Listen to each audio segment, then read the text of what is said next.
ಆಕಾಶವಾಣಿ ಬೆಂಗಳೂರು ಕೇಳ್ತಾ ಇದ್ದೀರಿ. 4:02:32 ನಾವಿದ್ದೇವೆ ಕಾಮರ್ಸ್ ಕಾರ್ನರ್ನಲ್ಲಿ. FKCCI ಕರ್ನಾಟಕ ವಾಣಿಜ್ಯ ಮತ್ತು ಕರ್ನಾಟಕ ಮಹಾಸಂಸ್ಥೆಯ ಅಧ್ಯಕ್ಷರಾದ MG ಬಾಲಕೃಷ್ಣ ಅವರು ನಮ್ಮ ಜೊತೆಯಾಗಿ ಇದ್ದಾರೆ. ಇವತ್ತು, ನಾಳೆ ಹಾಗೆ ನಾಡಿದ್ದು ಮೇ 30ರಿಂದ ಜೂನ್ 1ರವರೆಗೂ ಬೆಂಗಳೂರಿನ ತ್ರಿಪುರ ವಾಸಿನಿ ಅರಮನೆ ಮೈದಾನದಲ್ಲಿ ನಡೀತಾ ಇರುವಂತಹ ಕಾರ್ಯಕ್ರಮದ ಕುರಿತು ಮಾಹಿತಿ ಕೊಡ್ತಾ ಇದ್ದಾರೆ. ಇಂಡಿಯಾ MSME ಸಮಾವೇಶ 2025 ಕುರಿತಾಗಿನ ಎಕ್ಸ್ಕ್ಲೂಸಿವ್ ಕಾರ್ಯಕ್ರಮ ಇದಾಗಿದೆ. ಇವರೊಂದಿಗಿನ ಮಾತುಕತೆಗೆ ಶುರು ಮಾಡೋಣ. ಮೊದಲಿಗೆ ಕಾರ್ಯಕ್ರಮಕ್ಕೆ ಸ್ವಾಗತಿಸೋಣ. ಸರ್ ನಮಸ್ಕಾರ, ತಮಗೆ ಕಾರ್ಯಕ್ರಮಕ್ಕೆ ಆತ್ಮೀಯ ಸ್ವಾಗತ. ನಮಸ್ಕಾರ. ಈ ಒಂದು MSME ಸಮಾವೇಶ ಬೃಹತ್ ಮಟ್ಟದಲ್ಲಿ ನಡೀತಾ ಇದೆ, ಭಾರತದ ಮಟ್ಟದಲ್ಲಿ ನಡೀತಾ ಇದೆ. ಮತ್ತೆ ಎಲ್ಲ ಸಂಸ್ಥೆಗಳು ಕೂಡ ಒಟ್ಟಾಗಿ ಕೈಜೋಡಿಸಿ ನಡೆಸ್ತಾ ಇರುವಂತಹ ಸಮಾವೇಶ ಇದು. ಇದರ ಉದ್ದೇಶ ಏನು ತಿಳಿಸಬಹುದಾ ಸರ್? ಅಂದರೆ ಉದ್ದೇಶ ಏನಂತ ಹೇಳಿದ್ರೆ, ಈಗ MSME ಭಾಳಷ್ಟು ಜನಕ್ಕೆ MSMEಯಲ್ಲಿ ಇರುವಂತಹ ಪಾಲಿಸಿ, ಅದು ಸ್ಟೇಟ್ ಗೌರ್ಮೆಂಟ್ ಇರ್ಬೋದು ಅಥವಾ ಸೆಂಟ್ರಲ್ ಗೌರ್ಮೆಂಟ್ ಇರ್ಬೋದು, ಅದರಲ್ಲಿ ಹೆಚ್ಚು ಮಂದಿಗೆ ಗೊತ್ತಿಲ್ಲ. ಅಂದರೆ ಈಗ ಎವ್ರಿ ಇಯರ್ ಏನು ಚೇಂಜಸ್ ಆಗ್ತಾ ಇದೆ, ನಾವು ಅಪ್ಗ್ರೇಡ್ ಆಗೋದಿಲ್ಲ. ಏನು ಬೆನಿಫಿಟ್ಸ್ ಇದೆ, ಏನು ಫೆಸಿಲಿಟೀಸ್ ಇದೆ ಅನ್ನೋದು ಗೊತ್ತಿರಲ್ಲ ಮೊದಲನೇದಾಗಿ. ಎರಡನೇದಾಗಿ ಬ್ಯಾಂಕ್ಸಲ್ಲೂ ಸಹ ಈಗ ಫ್ರೀಕ್ವೆಂಟಾಗಿ ಚೇಂಜಸ್ ಇರುತ್ತೆ. ಅಂದರೆ ಪಾಲಿಸೀಸು ಈಗ ಆಲ್ರೆಡಿ ಎಕ್ಸಿಸ್ಟಿಂಗ್ ಇಂಡಸ್ಟ್ರಿ ಇರೋರಿಗೆ ಏನಿದೆ ಪಾಲಿಸಿ, ಮತ್ತು ಹೊಸದಾಗಿ ಬರ್ತಾ ಇರೋರಿಗೆ ಸ್ಟಾರ್ಟಪ್ ಕಂಪ್ನಿಗೆ, ಅಂದರೆ ವಿವಿಧವಾಗಿ ಮಹಿಳೆಯರಿಗಾಗಿ ಅವ್ರ ಬೇರೆ ಇಂಪಾರ್ಟೆನ್ಸ್ ಇದೆ, SC/ST ಅವ್ರಿಗೆ ಬೇರೆ ಇಂಪಾರ್ಟೆನ್ಸ್ ಇದೆ. ಇದು ಎಷ್ಟೋ ಜನಕ್ಕೆ ಗೊತ್ತಿರೋದಿಲ್ಲ. ಇದಲ್ಲದೆ ವೆಂಡರ್ಸ್, ಅಂದರೆ ದೊಡ್ಡ ಮಟ್ಟದಲ್ಲಿ ಇವಾಗ ದೊಡ್ಡ ಇಂಡಸ್ಟ್ರೀಸ್ ಯಾವುದಿದೆ, ಲಾರ್ಜ್ ಇಂಡಸ್ಟ್ರೀಸಲ್ಲಿ ಏನಿದೆ, ಅವರಲ್ಲಿ ರೀಚ್ ಆಗಲಿಕ್ಕೆ, ಅಂದರೆ ಮೈಕ್ರೋ ಇಂಡಸ್ಟ್ರೀಸಲ್ಲಿ ಸ್ವತಃ ಅವರೇ ಮನುಷ್ಯ ಒಂದು ಸಣ್ಣದೊಂದು ವ್ಯಾಪಾರ ಸ್ಟಾರ್ಟ್ ಮಾಡಿದಾಗ ಅವನಿಗೆ ರೀಚ್ ಆಗಲಿಕ್ಕೆ ದೊಡ್ಡ ಇಂಡಸ್ಟ್ರಿಗೆ ಹೋಗೋದಿಲ್ಲ, ಅಥವಾ ಅಲ್ಲಿ ಏನು ಬೇಕಾಗುತ್ತೆ ಅನ್ನೋದು ಇವನಿಗೆ ಗೊತ್ತಿರೋದಿಲ್ಲ.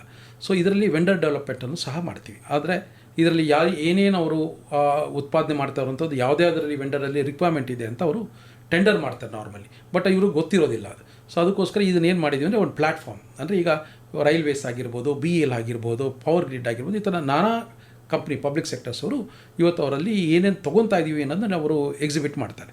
ಆಗ ನಮ್ಮಲ್ಲಿ ಇಚ್ಛೆ ಹೇಳೋರು, ಅಂದರೆ ನಮ್ಮಲ್ಲಿ ಇದನ್ನು ನಾನು ಮಾಡ್ಬೋದು ಅಂತ ಅನಿಸೋರು ಅಲ್ಲಿ ವೆಂಡರಲ್ಲಿ ರಿಜಿಸ್ಟ್ರೇಷನ್ ಮಾಡ್ಬೋದು, ಅವ್ರಿಗೊಂದು ಅವಕಾಶ ಸಿಗುತ್ತೆ to register, and exposure also ಸಿಗುತ್ತೆ. ಇದು ಅಲ್ಲದೆ ನಾನಾ ರೀತಿ ಇಂಡಸ್ಟ್ರೀಸಲ್ಲಿ, ದೊಡ್ಡ ಇಂಡಸ್ಟ್ರಿಯಲ್ಲಿ ಅವ್ರು ಏನೇನು ಉತ್ಪಾದನೆ ಮಾಡ್ತಾರೆ ಅನ್ನೋದನ್ನ ಎಕ್ಸಿಬಿಟ್ ಮಾಡ್ತಾರೆ. ಆ ಉತ್ಪಾದನೆ ಎಲ್ಲ ಅವರೇ ಮಾಡೋದಿಲ್ಲ, ಕೆಲವೊಮ್ಮೆ ಅವ್ರು ಆಚೆನೂ ತೊಗೊತಾರೆ. ಅವ್ರು ಎಲ್ಲಿಂದ ತೊಗೊತಾರೆ, ಯಾವ ಥರ ಡೆವಲಪ್ ಮಾಡಬೇಕು ಅಂತ ಅವರು ಸಹ ಗೊತ್ತಿರೋದಿಲ್ಲ. It is A platform for networking ಮತ್ತು ವೆಂಡರ್ ಡೆವಲಪ್ಮೆಂಟ್. ಇದು ಅಲ್ಲದೆ ಎಕ್ಸ್ಪೋರ್ಟ್ ಮಾಡುವಂಥವ್ರಿಗೆ ಭಾಳಷ್ಟು ಜನ ಹೇಗೆ ತಿಂತಾ ಇರ್ತಾರೆ, ಅದು ಅವರಿಗೆ ಎಕ್ಸ್ಪೀರಿಯೆನ್ಸ್ ಇರೋದಿಲ್ಲ, ಅಥವಾ ಅದಕ್ಕೆ ಏನು ಮಾಡಬೇಕು ಅನ್ನೋದು ಗೊತ್ತಿರೋದಿಲ್ಲ. ಅದಕ್ಕೆ ಆಲ್ರೆಡಿ ಇದರಲ್ಲಿ ಎಕ್ಸ್ಪೋರ್ಟ್ ಮಾಡ್ತಾ ಇರೋರು ಮತ್ತು ಕನ್ಸರ್ನ್ ಡಿಪಾರ್ಟ್ಮೆಂಟ್ಸರು ಬಂದು ಅದನ್ನು ಪ್ರಾಬ್ಲಮ್ಸ್ಗಳಾಗಿರ್ಬೋದು, ಈ ಥರ ಸನ್ನಿವೇಶಗಳು ಏನೇನು ಎಕ್ಸ್ಪೋರ್ಟ್ ಮಾಡಿದ್ರಲ್ಲಿ ಡಿಫಿಕಲ್ಟಿ ಇರೋದನ್ನ ಸೆಷನ್ಸ್ ಇಟ್ಟಿದ್ದೀವಿ. ಇದು ಒಂದು ಥರ ಎಕ್ಸ್ಪೀರಿಯೆನ್ಸ್ ಇರುತ್ತೆ, ಒಂಥರ ನಾಲೆಜ್ ಇರುತ್ತೆ, ಒಂದು ನೆಟ್ವರ್ಕಿಂಗ್ ಮತ್ತು ಗ್ಲೋಬಲ್. ಅಂದರೆ ಈಗ ನಮ್ಮದು ನಿಮಗೆ ಗೊತ್ತಿರೋ ಹಾಗೆ ಭಾರತ ಈಗ ಗ್ಲೋಬಲ್ ಬಿಸ್ನೆಸ್, ಗ್ಲೋಬಲ್ ಮಾರ್ಕೆಟ್ಗೆ we are growing 4th largest ಆಗಿದ್ದೀವಿ ಈಗ. ಸೊ ಈ ಥರ 4th ಲಾರ್ಜೆಸ್ಟ್ ಆಗಿ ಮತ್ತೆ ಇನ್ನು 3ಕ್ಕೆ ಹಾಕಬೇಕು ಅಂದರೆ ನಾವು ಏನು ಮಾಡಬೇಕು? MSME is the 2nd largest employment ಕೊಡುವಂತಹ ಒಂದು ವ್ಯಾಪಾರ. ಇದರಲ್ಲಿ ನಾವು ಗ್ಲೋಬಲ್ ಬಿಸ್ನೆಸ್ಗೆ ಹೋಗಬೇಕಾಗಿದ್ದರೆ ಏನೇನು ನಾವು ಮಾಡ್ಕೊಬೇಕು, ಇಂಡಸ್ಟ್ರಿ ಯಾವ ಥರ ನಾವು ಟೆಕ್ನಾಲಜಿಯಲ್ಲಿ ಇಂಪ್ರೂವ್ ಆಗಬೇಕು, ಮತ್ತು ಫ್ಯೂಚರ್ ಟೆಕ್ನಾಲಜಿ ಇವತ್ತಿನ ದಿವಸ ಎಲ್ಲ ಅಡ್ವಾನ್ಸ್ ಆಗ್ತಾ ಇದೆ. ನಿಮ್ಗೆ ಗೊತ್ತಿರೋಂಗೆ ಡಿಜಿಟಲೈಸೇಷನ್ ಇರ್ಬೋದು, AI ಟೆಕ್ನಾಲಜಿ ಇರ್ಬೋದು, ಡ್ರೋನ್ ಟೆಕ್ನಾಲಜಿ ಇರ್ಬೋದು, ಅದು ನಾನಾ ರೀತಿಯಂಥ ಟೆಕ್ನಾಲಜಿ ಬರ್ತಾ ಇರಬೇಕಾಗಿದ್ರೆ ಆ ಟೆಕ್ನಾಲಜಿಗೆ ನಾವು ಅಪ್ಗ್ರೇಡ್ ಆಗಲಿಲ್ಲ, ನಾವು ಗ್ಲೋಬಲ್ ಮಾರ್ಕೆಟಲ್ಲಿ ಇರಲಿಕ್ಕಾಗಲ್ಲ. ಸೊ ಇದನ್ನೆಲ್ಲ ನಾಲೆಜ್ಗೆ, ಎಕ್ಸ್ಪೀರಿಯನ್ಸ್ಗೆ ದಿಸ್ ಈಸ್ ವಾಟ್ ಇದು MSME ಕಾನ್ಕ್ಲೇವಲ್ಲಿ ಚರ್ಚೆ ಮತ್ತು ಎಕ್ಸ್ಪೋಷರ್ಸ್ ಎರಡು ಕೊಡುವಂಥ ಒಂದು ಬಿಸ್ನೆಸ್ ಅಂತ ಹೇಳ್ಬೋದು. ಬಿಸ್ನೆಸ್ಗೆ ಕಾನ್ಕ್ಲೇವ್ ಅಂತ ಹೇಳ್ಬೋದು.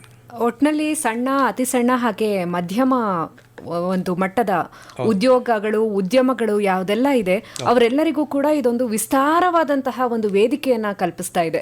ಅವರು ಬರೀ ಅವರ ಒಂದು ರಾಜ್ಯದಲ್ಲಿ ಅಥವಾ ಅವರ ಒಂದು ಪುಟಾಣಿ ಘಟಕದಲ್ಲಿ ಮಾತ್ರ ಸೀಮಿತ ಆಗಿದ್ದವರು ಒಟ್ಟಾರೆಯಾಗಿ ಗ್ಲೋಬಲಿ ಪಾರ್ಟಿಸಿಪೇಟ್ ಮಾಡೋದಕ್ಕೆ ಇರುವಂತಹ ಒಂದು ಬೃಹತ್ ಅವಕಾಶ ಇದು.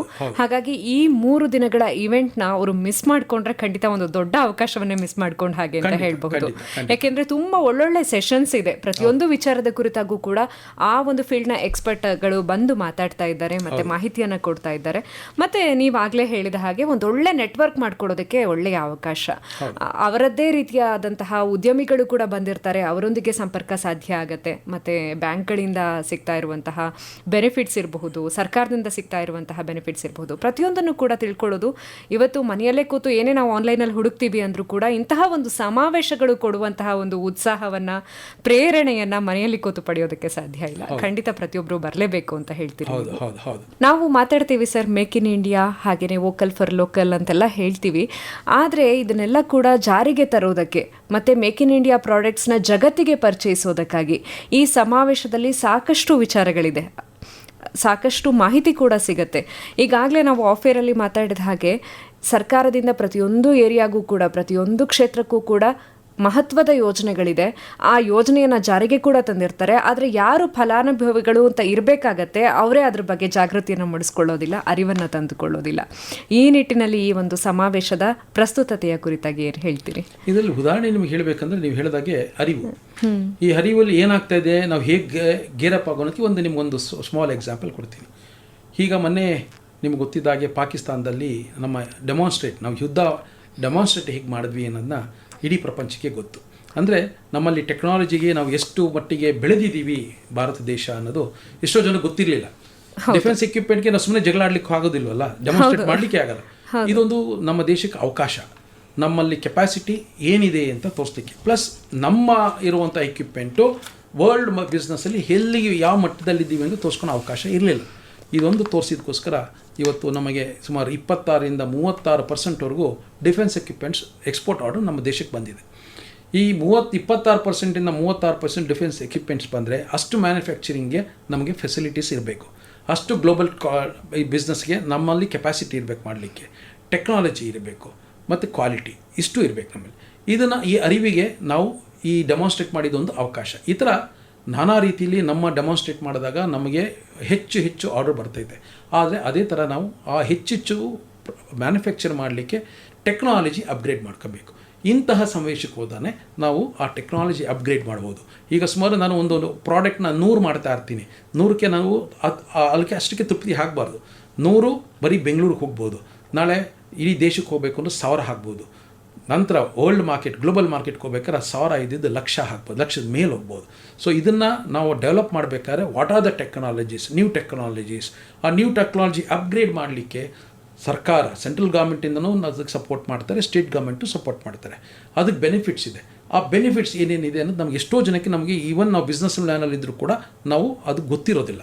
ಸೊ ಈ ಥರ ಸಮಾವೇಶಕ್ಕೆ ಬಂದ ಅಂದರೆ ಈ ಥರ ಸೆಷನ್ಸ್ಗಳಿದ್ದಾಗ ನಾವು ಪ್ರಶ್ನೆ ಕೇಳ್ಬೋದು. ಅಲ್ಲಿ ಅವ್ರು ಹೇಳೋದೇ ನಾವು ಕೇಳೋದ್ಬೇಕು ಅನ್ನೋದಿಲ್ಲ. ನನಗೆ ನೀವು ಮಾಡಿರೋಂಥ ಒಂದು ಪಾಲಿಸಿ ಅದು ಸರಿ ಇಲ್ಲ ಸರ್, ಅದನ್ನು ಹೇಗೆ ಮಾಡಬೇಕಿತ್ತು ಅಂತ ಪ್ರಶ್ನೆ ಹಾಕ್ಬೋದು. ಅದು ತಪ್ಪಿದರೆ ಸರ್ಕಾರ ಸಹ ತಿದ್ದುಕೊಳ್ಳುತ್ತೆ. So this is an opportunity. ಅಂದರೆ ನಾವು ಒಬ್ಬೊಬ್ಬರೇ ಹೋದಾಗ ಯಾರೂ ಕೇಳೋದಿಲ್ಲ. ಇಂಥ ಸಮಾವೇಶಕ್ಕೆ ಬಂದಾಗ ನಮ್ಮದು ಪ್ರಾಬ್ಲಮ್ಸ್ಗಳನ್ನ ಎಕ್ಸ್ಪ್ಲೈನ್ ಮಾಡಿದಾಗ ಅದನ್ನು ಅವ್ರಿಗೂ ಅರಿವಾಗುತ್ತೆ, ಸರ್ಕಾರಕ್ಕೂ ಅರಿವಾಗುತ್ತೆ, ಅದನ್ನು ಮಾಡಿಫೈ ಮಾಡ್ಬೋದು. ಸೊ ಈ ಥರ ಇರೋದ್ರಿಂದ ಈ ಥರ ಸಮಾವೇಶಕ್ಕೆ ಪ್ರತಿಯೊಬ್ಬರು ಪಾಲ್ಗೊಳ್ಬೇಕು, ಪ್ರತಿಯೊಬ್ಬರು ಇನ್ವಾಲ್ವ್ ಆಗಬೇಕು. ಪ್ರತಿಯೊಬ್ಬರು ಬಂದರೆ ಸಹ ಇಟ್ಸ್ ಎನ್ ಎಜುಕೇಷನ್ ನೆಟ್ವರ್ಕ್. ಈಗ ನೀವು ಯಾವುದೋ ಬಂದಾಗ ನಿಮ್ಮ ಬಿಸ್ನೆಸ್ಸು ಆಗ್ಬೋದು, ಹೆಚ್ಚಾಗ್ಬೋದು. ಸೊ ಈ ಥರ ಸಮಾವೇಶಕ್ಕೆ ಪ್ರತಿಯೊಬ್ಬರು, ಅಂದರೆ ವ್ಯಾಪಾರದಲ್ಲಿ ಇರುವಂಥ ಪ್ರತಿಯೊಬ್ಬರು ಹೋಗಬೇಕು. ಮುಂದೆ ನಾನು ವ್ಯಾಪಾರಕ್ಕೆ ಇಳಿಬೇಕು ಅನ್ನೋ ಸಹ ಬರಬೇಕು. ಅಂದರೆ ನಾವು ಬಿಸ್ನೆಸ್ ಮಾಡಬೇಕು ಅಂದರೆ ಇಟ್ಸ್ ಎನ್ ಎಜುಕೇಷನ್. ಅವ್ನಿಗೆ ಹೇಗೆ ಮಾಡ್ಬೋದು, ಹೇಗೆ ಮಾಡಿದ್ದಾರೆ, ಯಾಕೆಂದ್ರೆ ಅದರಲ್ಲಿ ಈವನ್ ಮೋಟಿವೇಟೆಡ್ ಸ್ಪೀಕರ್ಸು ಇದ್ದಾರೆ, ವೆಂಚರ್ ಕ್ಯಾಪಿಟಲಿಸ್ಟು ಇದ್ದಾರೆ. ಅಂದರೆ ನಿಮಗೆ ವ್ಯಾಪಾರದಲ್ಲಿ ದುಡ್ಡಿದ್ರೇ ಮಾಡಬೇಕು ಅನ್ನೋದಿಲ್ಲ, ದುಡ್ಡು ಇಲ್ಲದೇನೂ ಸಹ ಬಿಸ್ನೆಸ್ ಮಾಡಬೇಕು ಅನ್ನೋದಕ್ಕೂ ಅವಕಾಶಗಳಿದೆ. ಸೊ ಈ ಥರ ಅಡ್ವಾನ್ಸ್ ಟೆಕ್ನಾಲಜಿ ಇರಬೇಕಾಗಿದ್ರೆ, ನ್ಯೂ ಟೆಕ್ನಾಲಜೀಸ್ ಇರಬೇಕಾಗಿದ್ರೆ, new type of finance facilities ಇರಬೇಕಾದ್ರೆ ಸಮಾವೇಶಗಳಿಗೆ ಪಾತ್ರಗಳು ಬಂದರೆ 100% ಅವ್ರಿಗೆ ಬೆನಿಫಿಟ್ ಆಗುತ್ತೆ. ಹೌದು. ಮತ್ತು ಇನ್ನೊಂದು ಮುಖ್ಯವಾದಂತಹ ವಿಷಯ ಏನು ಅಂತಂದರೆ, ಸರ್ಕಾರದಿಂದ ಎಷ್ಟೆಲ್ಲ ಯೋಜನೆಗಳಿದೆ ಅನ್ನೋದು ಪ್ರತಿ ವರ್ಷವೂ ಕೂಡ ಅದು ಅಪ್ಗ್ರೇಡ್ ಆಗ್ತಾ ಇರುತ್ತೆ. ಅದು ನಮ್ಮ ಇಂಟ್ರೆಸ್ಟ್ ರೇಟ್ಸ್ ಇರಬಹುದು, ಇಲ್ಲಾಂತಂದರೆ ಸಿಗುವಂತಹ ಬೆನಿಫಿಟ್ ಲಿಮಿಟ್ ಇರಬಹುದು. ಮತ್ತು ಈಗಾಗಲೇ ನಾವು ಮಾತಾಡಿದ ಹಾಗೆ AI ಟೆಕ್ನಾಲಜಿ ಇವಾಗ ಸದ್ದು ಮಾಡ್ತಾ ಇದೆ. ಇದರ ಕುರಿತಾಗಿ ಒಂದಷ್ಟು ಅಪ್ರಹೆನ್ಷನ್ಸ್ ಇರುತ್ತೆ. ನಮಗೇನಾದರೂ ಆರ್ಟಿಫಿಷಿಯಲ್ ಇಂಟೆಲಿಜೆನ್ಸ್ ಬಂತು ಅಂತಂದರೆ ಜನರಿಗೆಲ್ಲ ಕೂಡ ನಿರುದ್ಯೋಗ ಆಗಿಬಿಡುತ್ತೆ, ಇರೋರು ಕೆಲಸ ಕಳ್ಕೊಂಡ್ಬಿಡ್ತಾರೆ ಅಂತ. ಆದರೆ ಹಾಗೆ ಆಗೋದಿಲ್ಲ. ಆ್ಯಕ್ಚುಲಿ ಬೇರೆ ರೀತಿಯ ಉದ್ಯೋಗಗಳು ಸೃಷ್ಟಿ ಆಗುತ್ತೆ, ಮತ್ತೆ ಪ್ರೊಡಕ್ಟಿವಿಟಿ ಜಾಸ್ತಿ ಆಗುತ್ತೆ. ಇಂತಹ ವಿಚಾರಗಳ ಬಗ್ಗೆ ಅವ್ರಿಗೆ ಸರಿಯಾದಂತಹ ಅರಿವು ಬೆಳೆಸ್ಕೊಳ್ಬೇಕು ಅಂತಂದ್ರೆ, ಅವರಲ್ಲಿ ಇರುವಂತಹ ಮೌಢ್ಯವನ್ನ, ತಪ್ಪು ಕಲ್ಪನೆಯನ್ನ ಹೋಗ್ಲಾಡಿಸ್ಕೊಳ್ಬೇಕು ಅಂತಂದ್ರೆ ಈ ರೀತಿ ಎಕ್ಸ್ಪರ್ಟ್ಗಳು ಅಟೆಂಡ್ ಮಾಡುವಂತಹ ಸಮಾವೇಶಗಳನ್ನ ಅವರು ಮಿಸ್ ಮಾಡ್ಕೊಳ್ಳೋ ಹಾಗಿಲ್ಲ. ಖಂಡಿತ ಹೌದು.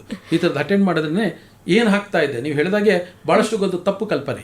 ಆರ್ಟಿಫಿಷಿಯಲ್ ಇಂಟೆಲಿಜೆನ್ಸ್ ಆಗಿತ್ತು ನಾವು ಕೆಲಸ ಕಳ್ಕೊತೀವಿ ಅಂತ. ಸೊ ಅದಕ್ಕೋಸ್ಕರ ಅದನ್ನು ಎಂಕರೇಜ್ ಮಾಡ್ಲಿಕ್ಕೂ ಹೋಗಲ್ಲ, ನೋಡ್ಲಿಕ್ಕೂ ಹೋಗಲ್ಲ. ಖಂಡಿತ ಅದಲ್ಲ. ನಾವು ಇವತ್ತು ಗ್ಲೋಬಲ್ ಮಾರ್ಕೆಟ್ಗೆ, ಗ್ಲೋಬಲ್ ಬಿಸ್ನೆಸ್ಗೆ ಹೋಗಬೇಕು ಅಂದರೆ ಆ ಆರ್ಟಿಫಿಷಿಯಲ್ ಇಂಟೆಲಿಜೆನ್ಸ್ಗೆ ಕಲಿಬೇಕು, ಟೆಕ್ನಾಲಜಿ ಅಪ್ಗ್ರೇಡ್ ಮಾಡಬೇಕು. ಈಗ ನಾವು ಪ್ರತಿ ವರ್ಷ ಈ ಥರ ಎಕ್ಸಿಬಿಷನ್ಗೆ ಜರ್ಮನಿಗೆ ಹೋಗ್ತೀವಿ, ಚೈನಾಗೆ ಹೋಗ್ತೀವಿ. ಏನಕ್ಕೆ ಅಂದರೆ ಟೆಕ್ನಾಲಜಿ ಏನು ಅಪ್ಗ್ರೇಡ್ ಆಗಿದೆ, ಏನು ನಡೀತಾ ಇದೆ ಅಂತ ಅದನ್ನು ಅಪ್ಗ್ರೇಡ್ ಆಗಲಿಲ್ಲ ಅಂದರೆ we cannot be in the world market. ನಾವು ಬೆಂಗಳೂರು ಇನ್ಮೇಲೆ ಇದೇ ಥರ ಹೋದರೆ ನಮ್ಮಲ್ಲೂ ಕ್ವಾಲಿಟಿ ಕಾನ್ಷಿಯಸ್ ಆಗ್ತಾ ಇದ್ದೀವಿ ದಿವಸ. ಸೊ ನಾವು ಹಳೆ ಟೆಕ್ನಾಲಜಿನ ಇಟ್ಕೊಂಡ್ರೆ ಆಗೋದಿಲ್ಲ, ನಾವು ಅಪ್ಗ್ರೇಡ್ ಆಗಬೇಕು ಈ ಥರ ಸಮಾವೇಶಗಳು ಅದು ಎಲ್ಲೇ ನಡೆದರೂ ಕೂಡ ಸಮಾವೇಶಕ್ಕೆ ಅಟೆಂಡ್ ಮಾಡಿದ್ರೆ ನಮ್ಮ ನಾಲೆಜ್ ಬೆಳೆಯೋದು. ಸರ್, ಈ ಒಂದು ಸಮಾವೇಶದಲ್ಲಿ MSME ಉದ್ಯಮ ಪಾರ್ಕ್ ಸ್ಥಾಪನೆಗೆ ಕೂಡ ಹಕ್ಕೊತ್ತಾಯ ಮಂಡಿಸ್ತಾ ಇದ್ದೀರಿ. ಈ ಉದ್ಯಮ ಪಾರ್ಕ್ನ ಯಾಕೆ ಬೇಕೇ ಬೇಕು ಅಂತ ಹೇಳ್ತಾ ಇದ್ದೀರಿ? ಇದಕ್ಕೆ ಒತ್ತಾಯಿಸೋದ್ರ ಹಿಂದಿನ ಉದ್ದೇಶ, ಆಶಯ ಅದೇನಂದ್ರೆ, ಉದಾಹರಣೆ ಒಂದು ಕೊಡ್ತೀನಿ ನಿಮಗೆ. ಉದ್ಯಮ ಪಾರ್ಕ್ ಅಂದ್ರೆ ಬಹಳಷ್ಟು ಜನಕ್ಕೆ ಅದ್ರ ಬಗ್ಗೆ ಗೊತ್ತಿಲ್ಲ. ಹೌದು. ಉದಾಹರಣೆ ಅಂದ್ರೆ, ಈಗ ಮೆಟ್ರೋ ಟ್ರೈನ್ ತಾವು ದಿನನಿತ್ಯ ನೀವು ಓಡಾಡೋ, ಹೌದು, ಈ ಮೆಟ್ರೋ ಟ್ರೈನು ಮ್ಯಾನುಫ್ಯಾಕ್ಚರಿಂಗ್ ಆಗೋದು ಬೆಂಗಳೂರಲ್ಲಿ. ಅಂದ್ರೆ ಅದರಲ್ಲಿ ಇರುವಂಥ ಪಾರ್ಟ್ಸ್, ಅದರಲ್ಲಿ ಸುಮಾರು 80% ಭಾಗ, 80-90% ಭಾಗ UK ಇಂದ ಬರುತ್ತೆ. ಓಕೆ. ನಾವು ಹೇಳ್ತಾ ಇರೋದೇನೆಂದ್ರೆ, ಟ್ರೈನ್ ಓಡ್ತಾ ಇರೋದು ನಮ್ಮ ದೇಶದಲ್ಲಿ. ಹೌದು. ನೀವು ತರ್ತಾ ಇರುವಂಥದ್ದು ಪಾರ್ಟ್ಸ್ ಎಲ್ಲ ಹೊರ ದೇಶದ್ದು. ನಮ್ಮಲ್ಲಿ ಯಾಕೆ ಇನ್ಫ್ರಾಸ್ಟ್ರಕ್ಚರ್ ಇಲ್ವಾ, ಕೆಪಾಸಿಟಿ ಇಲ್ವಾ, ಜನ ಇಲ್ವಾ? ನಮ್ಮಲ್ಲಿ ಯಾಕೆ ಅದನ್ನು ಮಾಡಬಾರ್ದು? ಅದನ್ನು ನಾವು ಇಲ್ಲೇ ಸ್ವತಃ ನಮ್ಮ ದೇಶದಲ್ಲಿ ನಮ್ಮಲ್ಲಿ ತಯಾರು ಮಾಡುವಂಥ ಒಂದು ಘಟಕ ಮಾಡಿ, ಆ ಘಟಕದಲ್ಲಿ ನಾವು ಇಂಗ್ಲೀಷ್ ಪದದಲ್ಲಿ ಕ್ಲಸ್ಟರ್ ಅಂತ ಕರಿತೀವಿ. ಅಂದರೆ ಆ ಕ್ಲಸ್ಟರ್ ಅಂದರೆ ಆ ರೈಲ್ವೇ ಸಂಸ್ಥೆಗೆ ಬೇಕಾಗುವಂಥ ವಸ್ತುಗಳು ಏನೇ ಆಗಿರ್ಬೋದು, ಆ ಪರ್ಟಿಕ್ಯುಲರ್ ಒಂದು ಇದರಲ್ಲಿ ಪಾರ್ಕಲ್ಲಿ ನಾವು ಮ್ಯಾನುಫ್ಯಾಕ್ಚರ್ ಮಾಡುವಂಥ ಫೆಸಿಲಿಟೀಸ್ ಕ್ರಿಯೇಟ್ ಮಾಡಿಕೊಡಿ. ಅದು ಪ್ಲಗ್ ಆ್ಯಂಡ್ ಪ್ಲೇ, ಅಂದರೆ ನೀವೇ ಡೆವಲಪ್ ಮಾಡಿ ಬಾಡಿಗೆ ನಾವು ಕೊಡ್ತೀವಿ, ನಾವು ತಯಾರು ಮಾಡಿಬಿಟ್ಟು ನಿಮ್ಗೆ ಆ ಸಂಸ್ಥೆಗೆ, ಮೆಟ್ರೋ ಸಂಸ್ಥೆಗೆ ನಾವು ಸಪ್ಲೈ ಮಾಡ್ತೀವಿ. ನಮ್ಮ ದೇಶದಲ್ಲಿ ಹೆಚ್ಚು ಉಪಯೋಗಿಸ್ತಾ ಇರುವಂಥ ಮೆಟ್ರೋ ಟ್ರೈನ್ನ ನಾವು ಹೊರಗಿಂದ ಯಾಕೆ ತರಬೇಕು? ನಮ್ಮಲ್ಲೇ ಇನ್ಫ್ರಾಸ್ಟ್ರಕ್ಚರ್ ಇರಬೇಕಾದ್ರೆ ನಮ್ಮಲ್ಲಿ ಅದನ್ನು ಯಾತಕ್ಕೆ ಮ್ಯಾನುಫ್ಯಾಕ್ಚರ್ ಮಾಡಬಂದು ಸರ್ಕಾರಕ್ಕೆ ಇದನ್ನು ಪಾರ್ಕ್ ಅಂತ, ಅಂದರೆ ರೈಲ್ವೆ ಪಾರ್ಕ್. ಸೊ ಆ ರೈಲ್ವೆ ಪಾರ್ಕಲ್ಲಿ ಅಂದರೆ ರೈಲ್ವೆಗೆ ಆಗುವಂಥ ಎಲ್ಲ ವಸ್ತುಗಳನ್ನು ಮಾಡಿ, we call it as A cluster ಅಂತ ಕರಿತೀವಿ ಅದಕ್ಕೆ. ಓಕೆ. ಅದನ್ನು ಮಾಡಿಕೊಡಿ, ನಾವು ಇಲ್ಲೇ ಮ್ಯಾನುಫ್ಯಾಕ್ಚರ್ ಮಾಡ್ತೀವಿ. ಅಷ್ಟು ಫಾರಿನ್ ಕರೆನ್ಸಿ ನಮ್ಮಲ್ಲಿ ಸೇವ್ ಆಗುತ್ತೆ. ಯಾಕೆಂದರೆ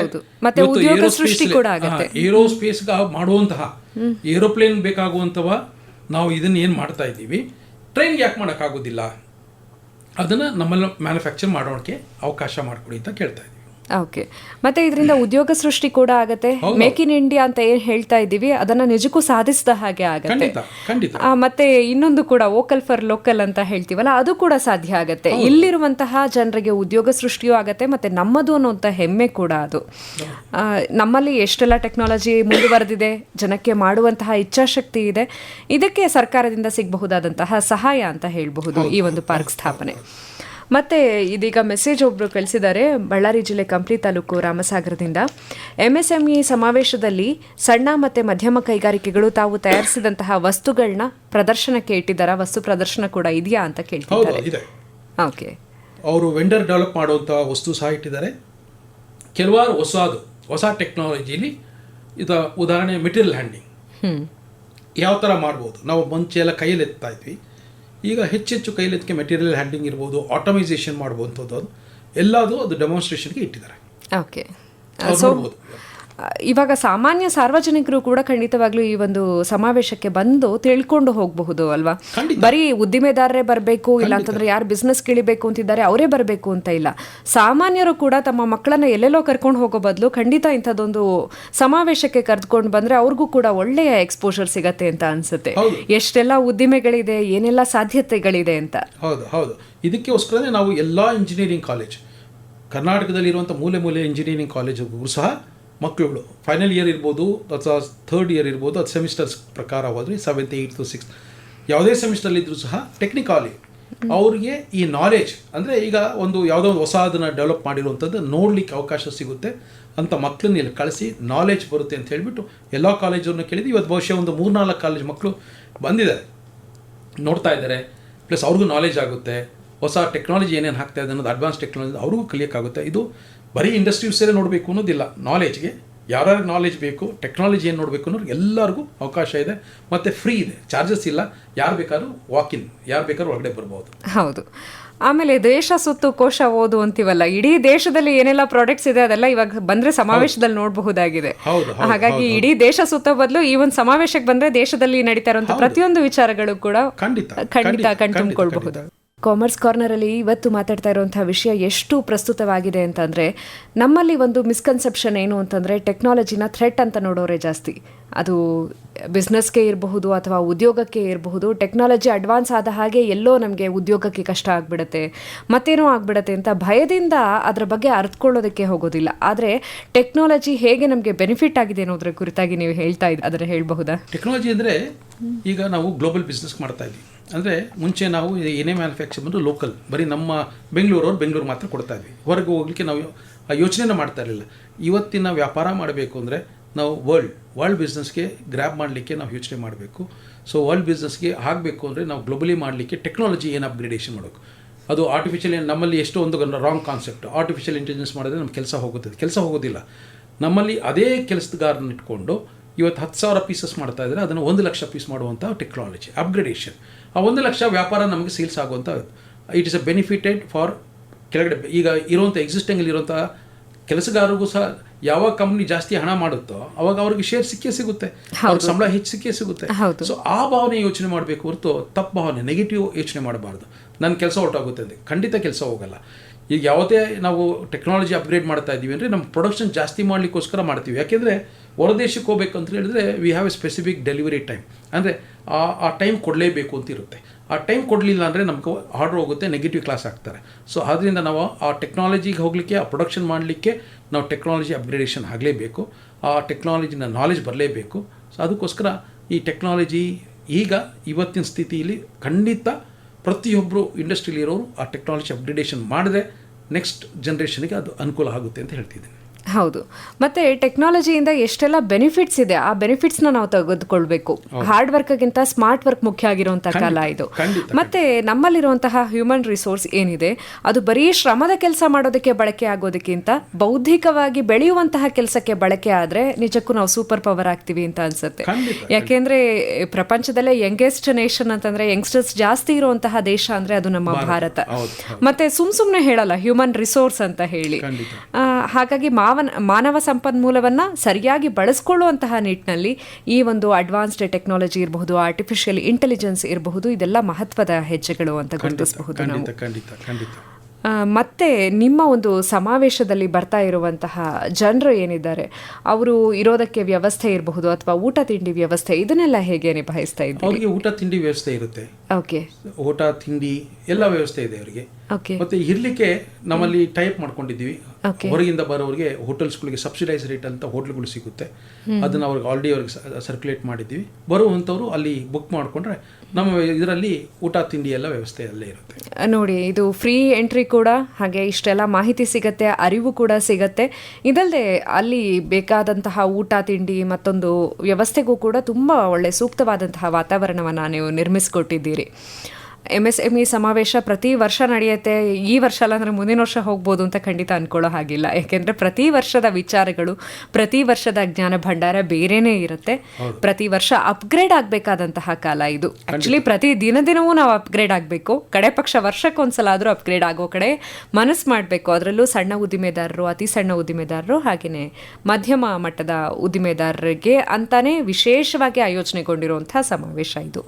3 ಸಂಸ್ಥೆಗಳು ಒಟ್ಟಾಗಿ ಸೇರಿ ಈ ಒಂದು ಸಂಪನ್ಮೂಲ ಹಂಚಿ ಹೋಗಬಾರ್ದು ಅಂತ ಹೇಳಿ 3 ಜನ ಮಾಡ್ತಾರಲ್ಲ ಇದಲ್ಲ ಅದು ಅದಲ್ಲ ಇದು ಅನ್ನೋಕ್ಕಿಂತನೂ 3 ಜನ ಒಗ್ಗಟ್ಟಾಗಿ ಸೇರಿ ಮಾಡಿರುವಂತಹ ಒಂದು ಸಮಾವೇಶ. ಈ ಸಮಾವೇಶದ ಫಲಾನುಭವಿಗಳಾಗಿ ಈ ಎಲ್ಲ ಉದ್ದಿಮೆದಾರರು ನಮ್ಮ ಒಂದು ಭಾರತದ ಕೀರ್ತಿ ಪತಾಕೆಯನ್ನು ವಿಶ್ವದಾಗಲ ಹರಡಿಸ್ಲಿ ಅಂತ ನಾವು ಆಶಿಸ್ತೀವಿ. ಖಂಡಿತ ಖಂಡಿತ.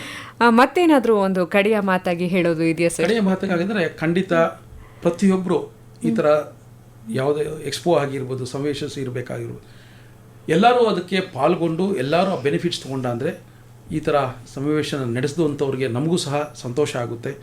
ನಾವು ಸಹ ಈ ಭಾರತದ ಗ್ಲೋಬಲ್ ಬಿಸ್ನೆಸ್ಗೆ ಏನು ನಾವು ಮಾಡ್ತಾ ಇದ್ದೀವಿ ಹೆಚ್ಚೆಚ್ಚು ಮಾಡಿ ನಮ್ಮ ಈಗ ನಾವು 4ನೇ ಸ್ಥಾನದಲ್ಲಿ ಇರುವಂತಹ ನಮ್ಮ ದೇಶ ಎಕಾನಮಿನ 3ನೇ ಸ್ಥಾನಕ್ಕೆ ತರಬೇಕಂದ್ರೆ ಪ್ರತಿಯೊಬ್ಬರ ಶ್ರಮ, ಪ್ರತಿಯೊಬ್ಬರ ಇದು ಬಂದು ನಡೆದ್ರೆ ಮಾತ್ರ ನಾವು ದೇಶ ಮುಂದುವರಿಯುತ್ತೆ. ಪ್ಲಸ್ ನೀವು ಹೇಳಿದಾಗೆ ಯಂಗರ್ ಪಾಪ್ಯುಲೇಷನ್ ನಾವು ಹೆಚ್ಚಿರಬೇಕಾಗಿದ್ದರೆ ಈಗ ಮಾಡದೆ ನಾವು ಮುಂದೆ ಮಾಡ್ತೀವಿ ಅನ್ನೋದು ಖಂಡಿತ ಇರೋದಿಲ್ಲ. ಈಗ ಆ ಟೈಮಲ್ಲಿ ನಾವು ಅದನ್ನು ಮಾಡಿದ್ರೆ ಸಹ ಎನ್ಕ್ಯಾಶ್ ಮಾಡಿಕೊಂಡ್ರೆ ಮಾತ್ರ ನಾವು ಬೆಳೀಲಿಕ್ಕಾಗುತ್ತೆ. ಸೊ ಅದರಿಂದ ಎಲ್ಲರಿಗೂ ನಾವು ನೀವು ಆಲ್ರೆಡಿ ಹೇಳ್ತಾ ಇದ್ದೀರಿ ಎಲ್ಲರಿಗೂ ಬನ್ನಿ ಅಂತ, ನಾವು ಸಹ ಹೇಳ್ತಾ ಇದ್ದೀನಿ. ಖಂಡಿತ ಬನ್ನಿ. ಈ ಸಮಾವೇಶದಲ್ಲಿ ಏನೇನು ವ್ಯವಸ್ಥೆ ಇದೆ ಅಡ್ವಾಂಟೇಜ್ ತೊಗೊಳ್ಳಿ, ಎಲ್ಲರೂ MSME ಇದರಲ್ಲಿ ಬೆಳೆಯೋಣ ಅಂತ. ಧನ್ಯವಾದಗಳು sir, thank you so much. ತುಂಬ ಒಂದು ಒಳ್ಳೆಯ ಮಾಹಿತಿಯನ್ನು ಕೊಟ್ಟಿದ್ದೀರಿ. ತುಂಬ ಆಸಕ್ತಿಕರವಾದಂತಹ ಚರ್ಚೆ ಇದಾಗಿತ್ತು. ತುಂಬ ಹೃದಯದ ಧನ್ಯವಾದಗಳು sir. Thank you madam. Thank you. ಸ್ನೇಹಿತರೆ, ಇದುವರೆಗೂ MSME ಸಮಾವೇಶ 2025 ಕುರಿತಾದಂತಹ ಮಾಹಿತಿಯನ್ನು ಕೇಳಿಸ್ಕೊಂಡ್ರಿ. ಕಾರ್ಯಕ್ರಮವನ್ನು ಮುಗಿಸ್ತಾ ಇದ್ವಿ. ಇದುವರೆಗೂ ನಿಮ್ಮ ಜೊತೆಯಾಗಿದ್ದದ್ದು ನಾಗಶ್ರೀ.